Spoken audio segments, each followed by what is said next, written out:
Okay, இன்றைக்கி என்ன பார்க்க போகிறோன்னா சோலோ ஃபார்மிங் இந்த டவர் சாப்டர் 116 தான் பார்க்க போகிறோம். ஏற்கனவே நான் 115 வரையும் அப்லோட் பண்ணிட்டேன். செக் பண்ணலாம், நான் செக் அவுட் பண்ணுறதுங்க. இப்போ நம்ம ஸ்ட்ரெயிட்டாக வீடியோக்குள்ளே போயிடலாமா?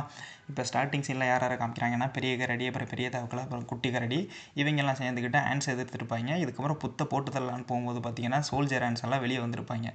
இப்போ சோல்ஜர் ஆன்ஸுக்கும் நம்ம ஹீரோவுக்கும் தான் ஃபைட் நடக்குது. ஹீரோ ரொம்ப ஷாக் ஆகிட்டு இருக்காப்புல, இதை அப்புறம் எதிர்க்கிறது அப்படின்னு. அந்த இடத்துல பெரிய கரடி சொல்கிறாங்க, இதெல்லாம் எனக்கு ஒரு மேட்ரே கிடையாது, நான் ஊதி விட்டு போயிடுவேன் அப்படின்னு சொல்லிட்டு அவங்க எல்லாத்தையும் ஈஸியாக அட்டாக் பண்ணிருக்கிறாங்க. பெரிய கரடிக்கு மட்டும் தான் இது ஈஸியாக இருக்குது. ஆனால் நம்ம குட்டி கரடிக்கு அப்படி ஆப்போசிட்டு, குட்டி கரடியிலையும் தாக்கு பிடிக்க முடியல. ஏன்னு பார்த்தீங்கன்னா நம்ம ஆன்ஸ் எல்லாம் சீல்டும் வச்சுருக்காங்க, அதே டயத்தில் பார்த்தீங்கன்னா அட்டாக்கும் பண்ணுறாங்க. ஸோ இதுக்கப்புறம் பார்த்தீங்கன்னா நம்ம தவக்கலை ஹெல்ப் பண்ணுறான், என்ன தைரியம் தான் குட்டி கரடியை தொடுவா அப்படின்னு சொல்லிட்டு இப்போ அடிச்சிடுறாங்க. இதுக்கப்புறம் நம்மளுடைய குட்டி கரடிக்கும் பெரிய தவக்கலைக்கும் பார்த்தீங்கன்னா ஒரு நல்ல நட்பு உருவாகுது. அதுக்கப்புறம் பார்த்தீங்கன்னா நம்ம தவக்கலை வந்து நோட்டீஸ் பண்ணுறான், என்னடா அது இந்த ஆண்ட் என்ன சாகலையா அப்படின்னு பார்த்தா தெரியுது, அது ஷீல்டை வச்சு தடுத்துட்டு இருக்கு. இதுக்கப்புறம் பார்த்தீங்கன்னா அந்த ஆண்ட் என்ன தெரியுமா பண்ணுறது, நம்ம பெரிய தவக்கலை மேலேயே ஒரு மிகப்பெரிய அட்டாக் பண்ணிடுது. என்னடா அது, இவனடா இப்படி பறந்து போய் விழுவுறான் அப்படிங்கிற மாதிரி ஹீரோ பார்த்துட்டு இருக்கான். ஏன்னு பார்த்தீங்கன்னா நம்ம பெரிய கரடிக்கு அப்புறம் பெரிய தவக்கலை தான் மிகப்பெரிய டிஃபென்ஸாக இருந்தது, அவனே பார்த்தீங்கன்னா தூக்கி போட்டுருச்சு அப்படின்னு பார்த்துட்டு இருக்கான். ஹீரோவுக்கு ரொம்ப பயமாகுது, ஐயோ இது அப்புறம் எதிர்க்கிறது, இது ரொம்ப பிரச்சனையாக இருக்குது, நம்ம ஓடிடலாமா அப்படிங்கிற மாதிரிலாம் யோசிச்சுட்டு இருக்கான். ஓடினாலும் ஃபார்மிங் லேண்டில் வந்து அட்டாக் பண்ணுமே அப்படிங்கிற மாதிரிலாம் ஹீரோ வச்சுட்டு இருக்காப்புல. இதுக்கப்புறம் பார்த்தீங்கன்னா நம்ம கரடி வந்து சொல்ல ஆரம்பிக்கிறாப்புல, ஏன்டா வெஸ்டர்ன் ஃபாரஸ்ட்டோட லீடர்னா யாருன்னு இப்போ பார்ப்பீங்கடா அப்படின்னு சொல்லிட்டு நம்ம கரடி என்ன தெரியுமா பண்ணுறாங்க, அவங்களோட ரேம்பேஜ் மூட காமிக்கிறானுங்க, போட்டு எல்லோரும் பொழந்து எடுக்கிறானுங்க. நம்ம ஹீரோவே ஆச்சரியப்பட்டுட்டு இருக்கான், என்னடா இவங்க சில்லு சில்லாலத்தையும் நொறுக்கிட்டு இருக்காங்க, நல்ல வேலை பெரிய கரடி நம்மளுக்கு எதிரியா இல்லை, எதிரியாக இருந்தால் யாரை வச்சு தடுத்துட்டு இருக்கிறது அப்படிங்கிற மாதிரி ஹீரோ பார்த்துட்டு இருக்கான். பெரிய கரடி சும்மா சொல்லக்கூடாது, எல்லாரையும் போட்டு பொழந்து எடுத்துகிட்டு இருக்காங்க. இதுக்கப்புறம் பார்த்தீங்கன்னா நம்மளுடைய ஜெயண்ட் ஆன்ஸ் எல்லாம் இருக்காங்கல்ல, அதாவது சோல்ஜர் ஆன்ஸு, அவங்கெல்லாம் இந்த ஸ்பாட்டகஸ் படத்தில் வர்ற மாதிரி ஷீல்டு போட்டு தடுத்துக்கிட்டு இருக்கிறாங்க. நம்ம கரடி நினைக்கிறாங்க, என்னடா தம்மா துண்டு ஷீல்டை போட்டு நீ தடுத்துலான்னு பார்த்தீங்களான்னு சொல்லிட்டு ஒரு பஞ்சு விட்றாங்க. ஆனால் என்ன, அந்த பஞ்சு வேலைக்கு ஆக மாட்டேங்குது, ஏன்னா ஷீல்டு அந்த அளவுக்கு ஸ்ட்ராங்காக இருக்குது, எல்லாருக்கும் ஈக்குவலாக டிஸ்ட்ரிபியூட் ஆகிட்டு இருக்குது. இதுக்கப்புறம் பார்த்தீங்கன்னா அந்த ஆன்ஸ் எல்லாம் இருக்காங்கல்ல, அவங்கெல்லாம் ப்ளூ மூனால் பாதிக்கப்பட்டுறாங்க. நம்ம குட்டி கரடியை வந்து எக்ஸ்பிளைன் பண்ணிட்டுருக்கிறேன், இதேமாரி இந்த ப்ளூ மூன் வந்துருச்சு. ஸோ எல்லோரும் பார்த்தீங்கன்னா ரேம்பேஜ் மோடுக்கு போயிடுவாங்கன்னு சொல்லிட்டு ப்ளூ மூன் இப்போ ஸ்டார்ட் ஆக ஆரம்பிக்குது. அங்கே இருக்கிற எல்லா அந்த ஜெயண்ட் ஆன்ஸ் எல்லாம் இருக்குல்ல, சோல்ஜர் ஆன்ஸு, அவங்கெல்லாம் பார்த்தீங்கன்னா ரேம்பேஜ் மோடுக்கு மாறிடுறாங்க. நீங்கள் கேட்கலாம், ஜெயண்ட் ஆண்ட் மட்டும் தான் ரேம்பேஜ் மோடுக்கு மாறினீங்களான்னு சொல்லிட்டு. இல்லை, பெரிய கரடியும் பார்த்தீங்கன்னா ரேம்பேஜ் மோடுக்கு மாறிட்டான். என்ன தைரியம் இருந்தால் என் டெரிட்டில் வந்து அட்டாக் பண்ணுவீங்கன்னு சொல்லிட்டு அங்கே இருக்க எல்லாரையும் போட்டு பொழந்து எடுத்துகிட்டு இருக்கான். இதுக்கப்புறம் பார்த்தீங்கன்னா ஹீரோ நினைக்கிறான், அப்பாடி நம்ம சைடில் பெரிய கரடி இருக்காங்கப்பா, அது வரையும் பிரச்சனை இல்லை அப்படின்னு பார்த்துட்டு இருக்காங்க. பெரிய கரடி பார்த்தீங்கன்னா ஒரு மிருகமாகவே மாறிடுறாங்க, போட்டு அங்கே இருக்க எல்லா ஜெயண்ட் ஆட்டையும் மட்டும் போட்டு தள்ளிட்டு இருக்காங்க. ஜெயண்ட் ஆண்ட்ஸ் எல்லாம் அணைச்சிட்டு இருக்காங்க, யாரா அது இவ்வளோ பெரிய உருவமாக இருக்கிறது அப்படின்னு சொல்லிட்டு. இதுக்கப்புறம் பார்த்தீங்கன்னா நம்ம கரடி வந்துட்டு அப்படியே மிருகமாக மாதிரி கத்த ஆரம்பிச்சிடுறாங்க. நம்ம ஹீரோ வந்து சைடில் எக்ஸ்பிளைன் பண்ணிருக்கா, பெரிய கரடி நம்ம பக்கம் இருக்கிறனால எந்த விதமான பிரச்சனையும் இல்லை, நம்ம இன்னும் சந்தோஷமாக இருக்கலாம் அப்படிங்கிற மாதிரி பேசிகிட்டு இருக்காங்க. இதுக்கப்புறம் பெரிய கரடி வந்துட்டு நம்ம ஹீரோவை பார்க்குறாங்க. ஹீரோவை பார்த்தா ஹீரோ ரொம்ப வித்தியாசமாக தெரியாது, ஆனால் குட்டி கரடி பார்த்தா நார்மலாக தான் தெரியுறான். இவன் யாரா புதுசாக இருக்கிறான், என்னை அட்டாக் பண்ண வந்திருக்கானான்னு சொல்லிட்டு இப்போ பெரிய கரடி என்ன தெரியுமா பண்ணுறாங்க, ஹீரோ அட்டாக் பண்ண வர்றாங்க. அந்த டயத்தில் நம்ம பெரிய தவக்கலை வந்து தடுத்து நிறுத்திடுறாப்புல, டே கரடி எந்திரா, நீ ஏகப்பட்ட ப்ளூ மூனை சந்திச்சிருப்ப, கொஞ்சம் வேக்கப்பாகு, நீ சுயநினைவுக்கு வா அப்படின்னு சொல்லிட்டுருக்காங்க. ஆனால் என்ன, நம்ம கரடி வந்து எதையுமே கேட்குற மாதிரி இல்லை, நம்ம பெரிய தவக்கலை தூக்கி எறிஞ்சிடறான். இதுக்கப்புறம் ஹீரோ வந்து சொல்கிறான், நிறுத்து, எங்களை அட்டாக் பண்ணாத அப்படின்னு சொல்ல வர்றான். அதுக்குள்ளே பார்த்தீங்கன்னா அந்த ஃப்ளம்மை வந்துட்டு ஃப்ளேம் ப்ரொடக்ஷன் கொடுத்துருப்பாங்க, அது பார்த்தீங்கன்னா நம்ம பெரிய கரடி மேலே ஆட்டோமேட்டிக்காக ஆக்டிவேட் ஆகுது. ஹீரோ ஆக்டிவேட் பண்ணலை, ஹீரோக்கு எப்படி ஆக்டிவேட் பண்ணணும்னே தெரியாது.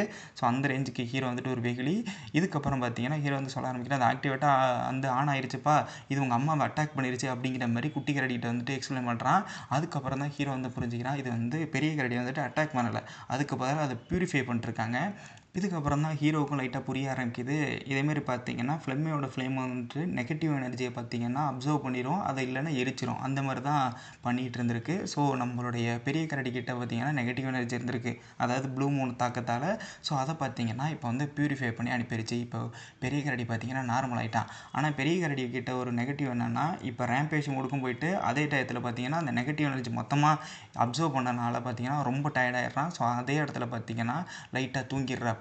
நல்ல வேலை பெரிய கரடி தூங்கிட்டாப்பா அப்படிங்கிற மாதிரி அங்கே இருக்கவங்களாம் நினச்சிட்டு இருக்காங்க. எல்லா விதமான பிரச்சனையும் முடிஞ்சது, இனிமேல் நம்ம ஜாலியாக சர்வே ஆகலாம் அப்படிங்கிற மாதிரி ஹீரோ நினச்சிட்டு இருக்கான். அந்த டயத்தில் தான் இன்னொரு புது விதமான பிரச்சனை வருது, அதாவது கரப்டட் இஎன்டிஸ். ஸோ கரப்டட் இஎன்டிஸை யார் மேஜராக பார்த்துட்டு இருந்தான்னு பார்த்தீங்கன்னா நம்ம ஜெயண்ட் ஆண்டெல்லாம் கவனிச்சிட்டு இருந்தது. ஸோ நம்ம எல்லா ஜெயண்ட் ஆண்டையும் பார்த்தீங்கன்னா ஹீரோவும் ஹீரோட டீம் எல்லாம் சேர்ந்து போட்டு தள்ளிட்டாங்க. இதுக்கப்புறம் பார்த்தீங்கன்னா நம்ம கரப்டட் இஎன்டிஸோட பிரச்சனை வர ஆரம்பிச்சிருச்சு, ஏன்னா ஜெயண்ட் ஆண்ட் தான் இல்லையே. ஸோ அதனால் கரப்டட் இஎன்டிஸ் எல்லாம் இவங்களை சுற்றி வளைச்சிட்டாங்க. அங்கே இருக்கவங்க பார்த்துட்டு இருக்காங்க, என்னடா இவ்வளோ இருக்குது, இது எப்படா நம்ம கொள்வது அப்படிங்கிற மாதிரி தான் பார்த்துட்டு இருக்காங்க. இந்த நேரத்தில் நம்ம தவக்கலை பையன் புள்ள மட்டும் கொஞ்சம் அட்வான்ஸ்டாக, டேய் பெரிய கரடி தலையா எந்திரா, எந்திரிச்சு இவங்களை வந்து போட்டு தள்ளுறா, உன்னால் இவ்வளோ பெரிய பிரச்சனையில் மாட்டிக்கிட்டோம் அப்படிங்கிற மாதிரி சொல்ல ஆரம்பிச்சிட்டாங்க. இதுக்கப்புறம் ஹீரோ வந்துட்டு அங்கே இருக்கிற எல்லா கரப்டட் டிஎன்டிஸையும் ஓரளவு அட்டாக் பண்ணுறப்பல நம்ம ஹீரோ அட்டாக் பண்ணுற எல்லாமே பார்த்தீங்கன்னா கரப்டட் டிஎன்டிஸ் மேலே ஒர்க் ஆகும். ஆனால் என்ன, கரப்டட் டிஎன்டிஸ் ரொம்ப அதிகமாக இருக்குது. ஸோ அதனால் பார்த்தீங்கன்னா சமாளிக்க முடியல. எப்போதும் பெரிய கரடி ஹெல்ப்புக்கு வருவாங்க, இந்த வாட்டி பார்த்தீங்கன்னா அவங்களுக்கு ஹெல்ப்புக்கு இல்லை அப்படிங்கிற மாதிரி தான் ஹீரோ வச்சுட்டு இருக்காப்புல. இப்போ 1 by 1 மெயின் ஆட்கள்லாம் தூக்குறாங்க. நம்ம பெரிய தவக்கலையை பிடிச்சி வச்சிட்டாங்க. அதுக்கப்புறம் பார்த்தீங்கன்னா ஹீரோவோடையும் பிடிச்சி வச்சிடுறாங்க. ஹீரோ பிடிச்சி போட்டு பயங்கரமாக அடிச்சிட்டு இருக்கானுங்க. சும்மா மாறி மாறி அங்கே இருக்கிற அந்த கரப்டட் டிஎன்டிஸ் எல்லாம் போட்டு பொழந்துட்டு இருக்குது.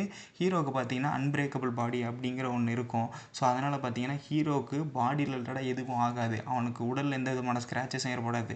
ஆனால் என்ன, அவனுக்கு அந்த வலி அப்படியே இருந்துகிட்டு இருக்கும். இந்த இடத்துல குட்டி கரடி கத்திட்டு இருக்கான், என்னைய விடுக்கடா, விட்டிங்கன்னா அவங்க இந்த இடத்துல போட்டு தள்ளிடுவேன்டா அப்படிங்கிற மாதிரி குட்டி கரடி மிரட்டிகிட்டு இருக்கிறான். இதுக்கப்புறம் ஹீரோவோட வலி தாங்க முடியல, என்னையே அப்படி கொடுமை பண்ணிகிட்டு இருக்கிறீங்க அப்படிங்கிற மாதிரி ஹீரோ பார்த்துட்டு இருக்கான். இதோட நான் செத்துட்டேன் போல அப்படிங்கிற மாதிரி அவன் நினச்சிட்டு இருக்கான். செத்துக்கு போகிற நிலைமைக்கு வந்தால் எல்லோரும் பார்த்தீங்கன்னா ஃப்ளாஷ்பேக்கை திங்க் பண்ணுவாங்கள்ல, அதே தான் ஹீரோ வந்துட்டு திங்க் பண்ணிருக்கான். இதேமாரி ஒரு காலத்தில் நானும் பிளாக் டவருக்குள்ளே போகணும், ஒரு ஹண்டராக மாதிரி காசம் பறிக்கணும்னு நினச்சேன். ஆனால் இப்போ மொத்தமாக மாறிடுச்சு, நான் பிளாக் டவருக்குள்ளே தான் இருக்கேன். என்னை நம்பி நிறைய பேர் இருந்தாங்க, அவங்கள என்னால் காப்பாற்ற முடியலையே, என்னை நம்பி தான் அவங்க வந்தாங்க. ஸோ அந்த ரேஞ்சுக்கு நான் ரொம்ப மட்டமாக மாறிட்டேனே அப்படிங்கிற மாதிரி ஹீரோ பார்த்துட்ருக்கான். இவங்க அடுத்து ஃபார்மிங் லேண்டை தானே அட்டாக் பண்ணுவாங்க. ஸோ ஃபார்மிங் லேண்டை அட்டாக் பண்ணுறதுனா அங்கே இருக்க யாராலையும் சமாளிக்க முடியாது.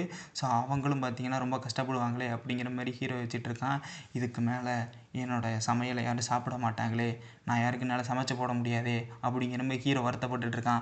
அந்த டயத்தில் தான் ஒரு குரல் வருது, நீ இனிமேல் எல்லாருக்கும் சமைச்சு போடலாம், ஏன்னா இன்றைக்கி நீ சாக போகிறதில்ல அப்படிங்கிற மாதிரி ஒரு குரல். வேறு யாரும் கிடையாது, நம்மளோட ஏலியன் த பிளாக் ட்ராகன். ஹீரோவுக்கு பழங்காலங்களில் டவர் மேனேஜராக ஹெல்ப் பண்ணிருந்தாங்கல்ல, அவங்க தான் இப்போ வந்திருக்காங்க. அவங்களோட மேஜிக் சக்தியை யூஸ் பண்ணி அங்கே இருக்க எல்லா கரெக்டாக டிஎன்டிஸையும் இப்போ போட்டு தள்ள ஆரம்பிச்சிட்ருக்காங்க. இப்போ ஃபைனலாக குட்டி கரடி, அப்புறம் பெரிய தவக்கலை, அப்புறம் பெரிய கரடி, அப்புறம் நம்ம ஹீரோ, இவங்க எல்லாரையும் ஃபைனலாக காப்பாற்றிடுறாங்க. இதுக்கப்புறம் நம்மளுடைய பிளாக் ட்ராகன் வந்து சொல்ல ஆரம்பிக்கிறாங்க, நான் கொஞ்சம் லேட்டாக வந்துட்டேன், இல்லைன்னா இந்த மாதிரி நிலைமைக்கு நான் அவங்களை விட்டுருக்க மாட்டேன் அப்படிங்கிற மாதிரி ஒரு எக்ஸ்ப்ளனேஷன் கொடுக்குறாங்க. இது உடைய இந்த சாப்டர் முடியுது. நான் சீக்கிரம் அடுத்தடுத்த சாப்டர் அப்லோட் பண்ண ட்ரை பண்ணுறேன். தேங்க்யூ, பாய்.